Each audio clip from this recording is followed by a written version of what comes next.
Okay, here we are, leading through pressure 2026. As I said a moment ago, I'm really pleased that you've chosen, all of you, to join me today.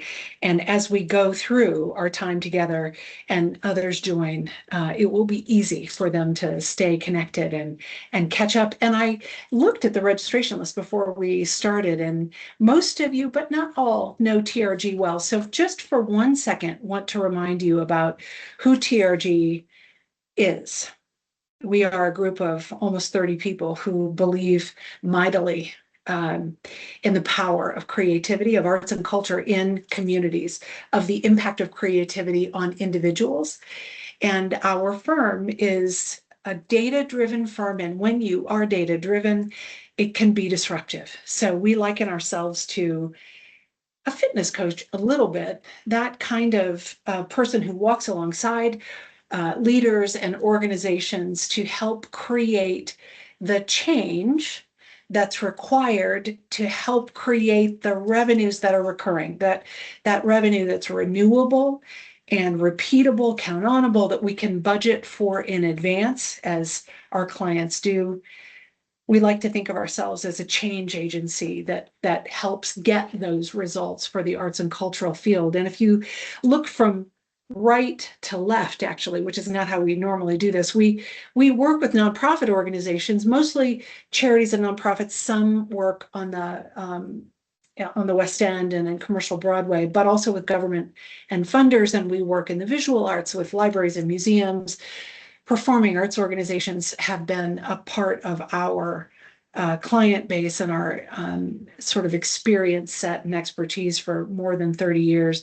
We started as a consultancy that was designed to get the results that the results group, that's what TRG stands for, that's sort of part of our ethos and our deep orientation. But we also teach and facilitate. So today is one of those times. In the United States and America, we host community networks. Reading now to the left, and those community networks share arts customer data so that analysis can happen and trading can happen, which is still possible in this country. And then data center services. This is everything from our free benchmark, which we started during the pandemic and which we'll reference today. And there are more than 600 organizations that are participating in that, hundreds of millions of arts customer transactions that we study for free, make available for free. So if you're interested in becoming a part of the benchmark, please put something in the chat so that my colleague Peter can pick up on that for you. But we also study individual data sets and databases so that organizations can understand how best to use that data to generate the kind of recurring income from ticket buyers, members, season ticket holders, ticketing membership, donors, gala attendees, all of the ways in which your organization engages with and interacts with individual people. So that's us. And I realize in this moment that I didn't introduce myself. That's funny. I'm Jill Robinson, and I am the CEO and founder of TRG. And I've been around this company for its whole history. And all of these things that I've been talking about, I've been engaged in and with many of you. So it's nice to be in the same room with you. Let's talk about you. You exist to serve. Most of you I've seen, if not all of you, are mission-based nonprofit or charitable organizations, and you exist to serve a community and patrons and people, young and old, across a dimension of offerings that you make available. But I also, over time, if any of you have gotten to know me, have described what I've observed in nonprofit board and executive leadership, which is a nonprofit mindset that says, because we exist to serve, therefore we say yes to sort of everyone, everywhere, all the time, trying to do everything to satisfy this extraordinary tax status that we get in all the regions and countries that we work. We say yes. And my provocation to you today, in this short time that we're together, is this worry about your organizations and our sector, that because we say yes all the time, we might actually be putting our organizations at risk. The question I'd ask you today, and that we will be talking about, is can we actually afford to be everything to everyone? You can tell that my suspicion is the answer is no, but you will get a chance to answer this question. And I'm going to now offer something for you to think about as we're working through today's data and today's decision matrix. And as you listen to a group of your peers, 3 women who operate in the regions, the UK, Canada, and America, as you listen to them react to this provocation, I'd ask you to keep this question in mind. What is your organization, or what might your organization be doing today that if you stopped it or paused it tomorrow, what might you be doing that no one might notice outside of your building? I want you to think about that. And also think about this. The next 3 years, we're in 2026. Those of you who have heard or know me know that I talk a lot about a book called The Fourth Turning. I'm sort of a disciple about it. And regardless of whether you've read it or not, the research that goes back to prior to the Reformation suggests that we're in a crisis period now. No one, I think, would argue with that. And this crisis period, according to this author and researcher, is set to wrap up, but not for a minute, not until the turn of the century, really. So we've got from 26 to 29 or 30, where we're dealing with some really high impact variables in the externalities in our environment. And they include things like inflation. And boy, do you all know that. The inflationary impact on running a symphony orchestra, running a theater, running a ballet company, while AI may in fact have impacts on the administrative and some of the creative sides, it still takes much more to mount a production today than it did prior to the pandemic. Inflation is real. Energy costs are real. Costs more to fly your artists, your staff. Interest rates are variable and regularly changing. And that doesn't just affect you. If you're accessing capital, it might affect your staff and your staff ability to stick with working with a nonprofit organization. And nonprofit organizations, all of you across a variety of sectors, are dealing with a variety of donor issues. In arts and culture, we're dealing with fatigue. Donors picked up hard and fast in their action during the pandemic and helped the arts and cultural sector across the regions we work get through. And now there are lots of competing demands on philanthropic time and attention and generational transfer of wealth. So the biases that the silent generation had, or even boomers have, about philanthropy is quite different than Gen Xers and millennials and the generations behind them. These realities are having an impact, as we see in the benchmark, on philanthropic results. And that's quite different than ticketing results, which have recovered on the main since the pandemic. But philanthropy is a different story. And finally, the political volatility. None of these variables are temporary. So my worry, our worry at TRG for you, is that you consider the actions and decisions you're making in the context of the next 3 to 5 years. And must you be everything to everyone in the context of this landscape that we're working in? And we should also check in on what we're seeing from our client and benchmark data. And as promised, there are certain indicators, there's 3 of them we're going to look at today in our short time together, that I would want you to understand in your own business. And the first one is this one. So TRG's benchmark, which started during the pandemic, we were a data-driven firm before, and some of you know that during the pandemic, we opened the floodgates to start collecting daily customer data, ticket buyers, subscribers, and package buyers of all kinds, members and donors. So that's the data we're ingesting. And what we see today is this data point. Do you know it in your own data set?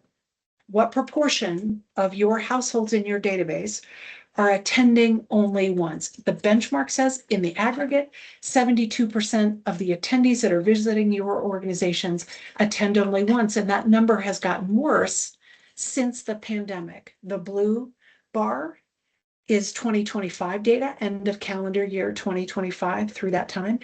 And the teal bar is through the end of 2018. And we see the proportion of ticket buyers, of participants, of attendees who are attending only once in a year or 18 months has grown.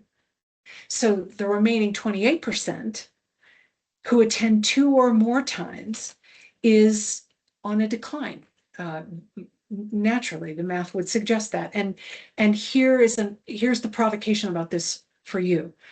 Your future revenue, your recurring renewable revenue, is sitting at a very small number of relationships that, in our experience, both in teaching and consulting the field, we see that the field you may be under investing in.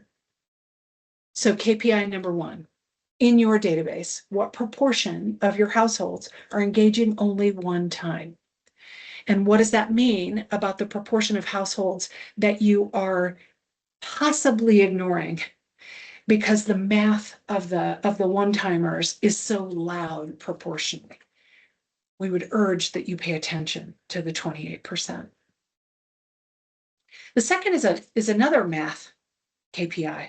It's the cost of maintaining. So those 72%, those brand new and infrequent triers, as we call them at the bottom of this pyramid, are the most expensive to acquire and the most expensive to hang on to. Getting them over the breakers, if any of you are surfers, getting over the breakers to becoming more loyal and become a buyer and an advocate is hard work, and it's expensive work. But if we can do it, you can see what happens to the cost of maintaining those relationships, of nurturing them.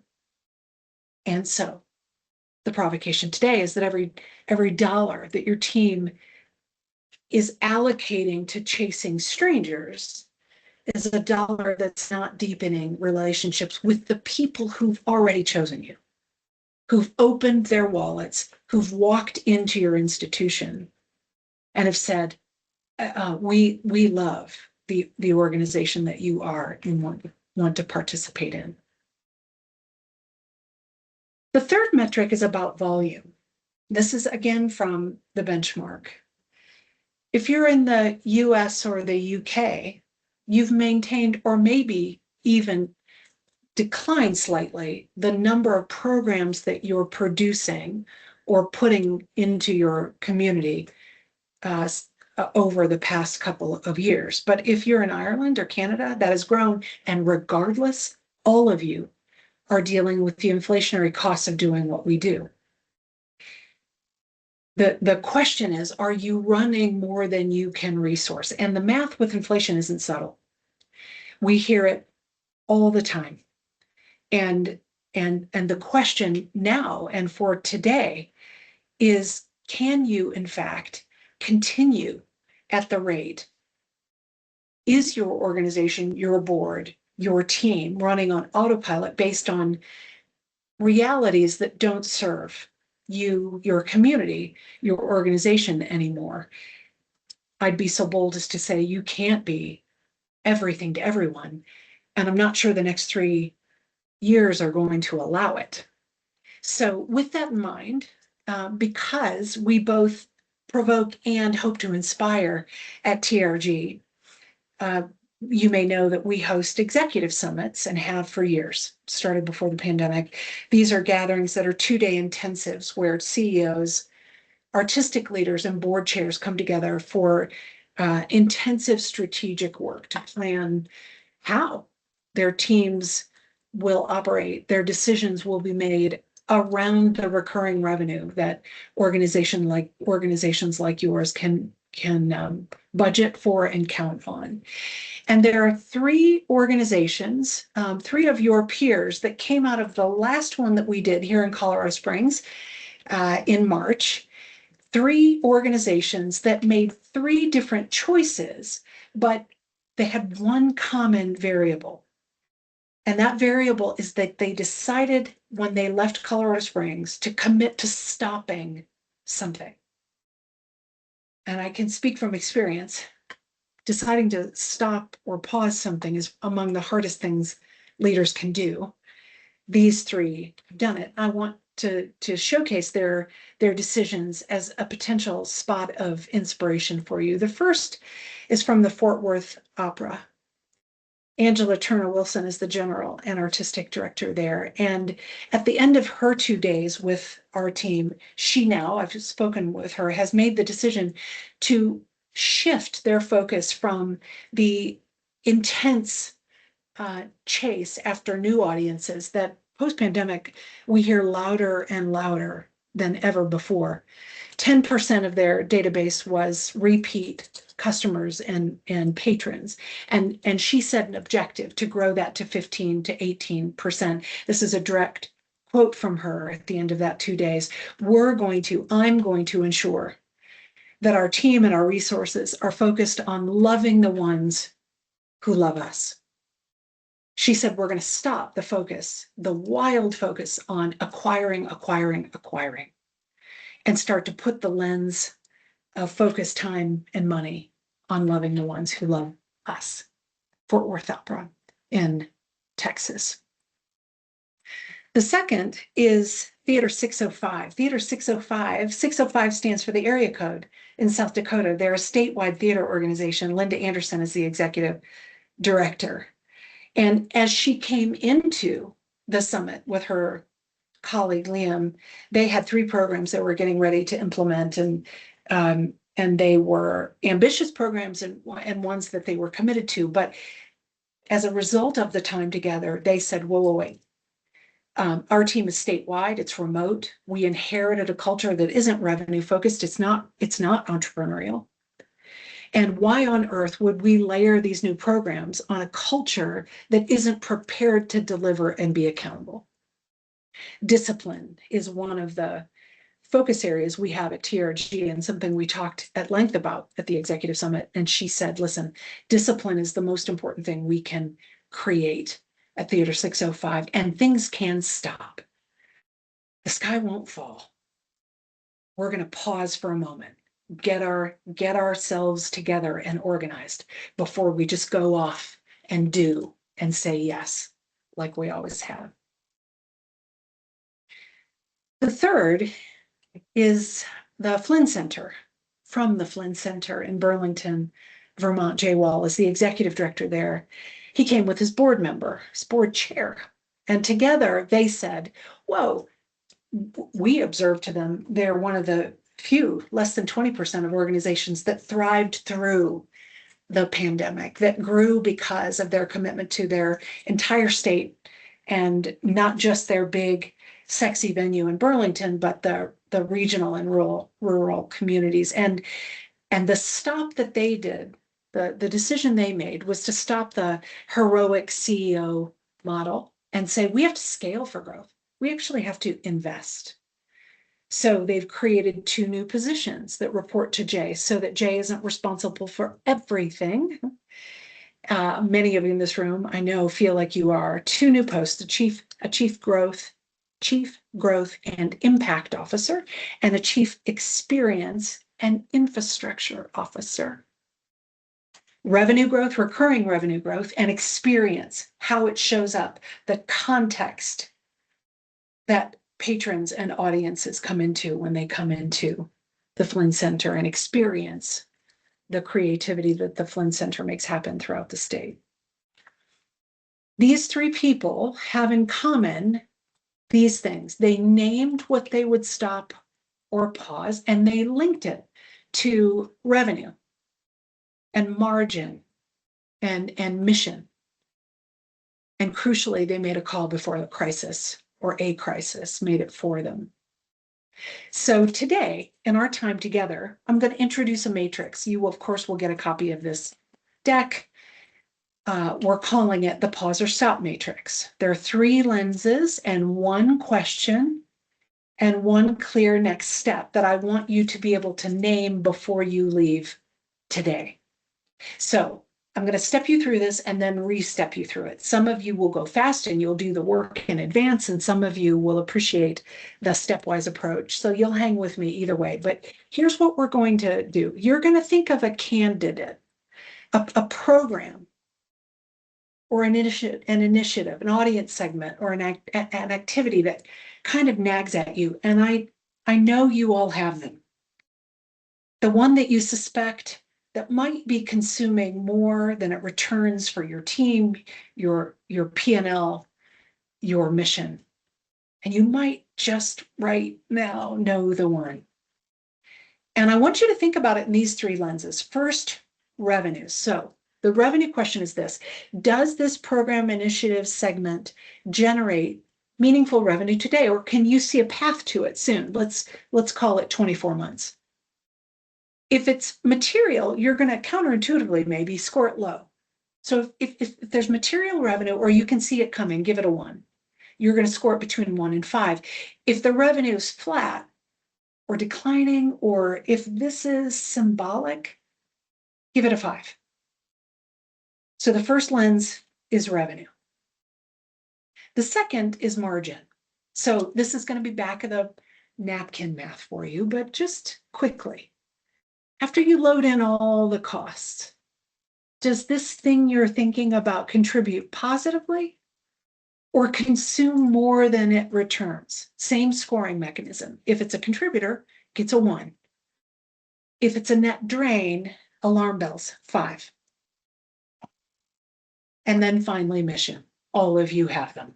So does TRG, but your tax status requires you to have one. And so the question you need to ask about this idea in your mind is it central to your mission today? Not 10 years ago, not 5 years ago, but today. If it's mission critical, give it a 1. If it's legacy, or it's an adjacency, or it's duplicative, give it a 5. Your score then is going to tell you what to do. If you've got a low score, then like Jay did, you want to strengthen, stop diluting this program, invest in it, and find ways to enable that to happen. If it's a 7 to 10, we like this phrase a lot at TRG, the 90-day test. It's like the question I asked you about, would anyone notice outside your building? Consider a strategic pause. Redirect the resource for 90 days and watch what happens. Does anyone notice? And then finally, if it's an 11 to 15, well, then my suggestion to you is that you figure out how to name, claim, and make a wind down happen. So that's the matrix we're using. You're going to pick one thing, you're going to score it honestly, and we're going to then hear from 3 of you that I've identified in advance who will describe what this matrix meant for them and their organizations. So just as a reminder, here's what we're doing. You're going to name a candidate. You may already know what that candidate is, and I'm going to give you 90 seconds here just to imagine and think about what that is. And I want you to write it down on a piece of paper, in your computer, on your phone. 90 seconds.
Okay, you've got the initiative, and now I want you to score it across these three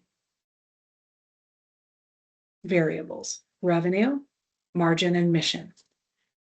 And then you're going to add your numbers, and you will have a score that's between 3 and 15.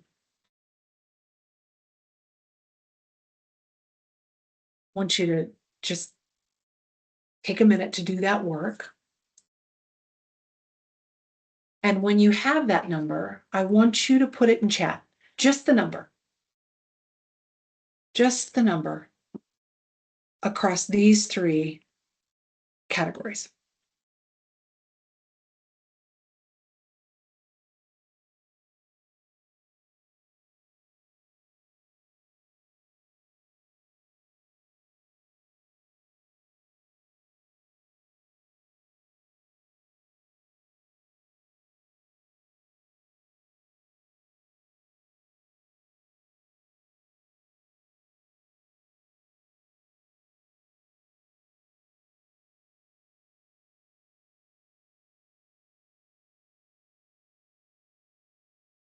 See them all coming in. There's a lot of high numbers here, y'all. There's a lot of high numbers here. And I'm not surprised about it, because I talk with you all about these numbers all of the time. To enable you in the final moments that we have together to the results group, right? This is who we are. We want you to imagine doing something. So I would invite you to type in chat the name of the person as a result of the pauses and stops that I saw rippled through all of those scores. The person you'll talk to first, and when. That creates a commitment. What we know from a lot of facilitation and teaching is that when you actually write something down, it gets in here in a very different way. And that person needs to be the person with whom you'll strategize to ensure your team can manage a pause or manage a stop. I like to say data doesn't do, people do.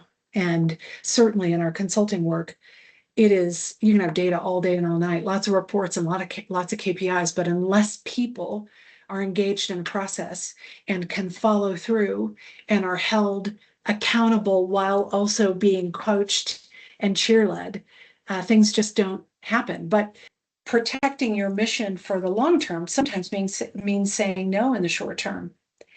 And this isn't retreat, so don't let anyone convince you that it is. This is leadership. And a place where you can get some respite and support in your leadership is at our executive summits. My colleague Peter is going to put in chat a link where you could register if you would like to. We've got dates through the end of this year in Colorado Springs, also in Manchester and in England, where we'll be in February, and then again back here in March of next year. These are 2-day deep dives with board, artistic, executive leaders to really be thinking about what are the decisions that we're making to shore up our risk, to strengthen our assets, and have the biggest possible impact that we can have. But I would urge you to not leave the hard question, the hard number in the chat. If there's a way that we can help you, please tap this QR code. We would happily talk with you about where your matrix landed, what's driving your revenues, what might be draining capacity, and where growth may be hiding in your organization. And I'm so grateful, as I said, that all of you chose to join us today. And as I said, it's a way we work at TRG. We will definitely get you out of here in the 45-minute range. But my hope is that this pause and stop matrix during this leading under pressure discussion gives you a tactical something to take to your team and to evaluate your programs through. Thanks for joining me today. Appreciate all of you and the work that you do in your communities, and hope to see you very soon. Thank you.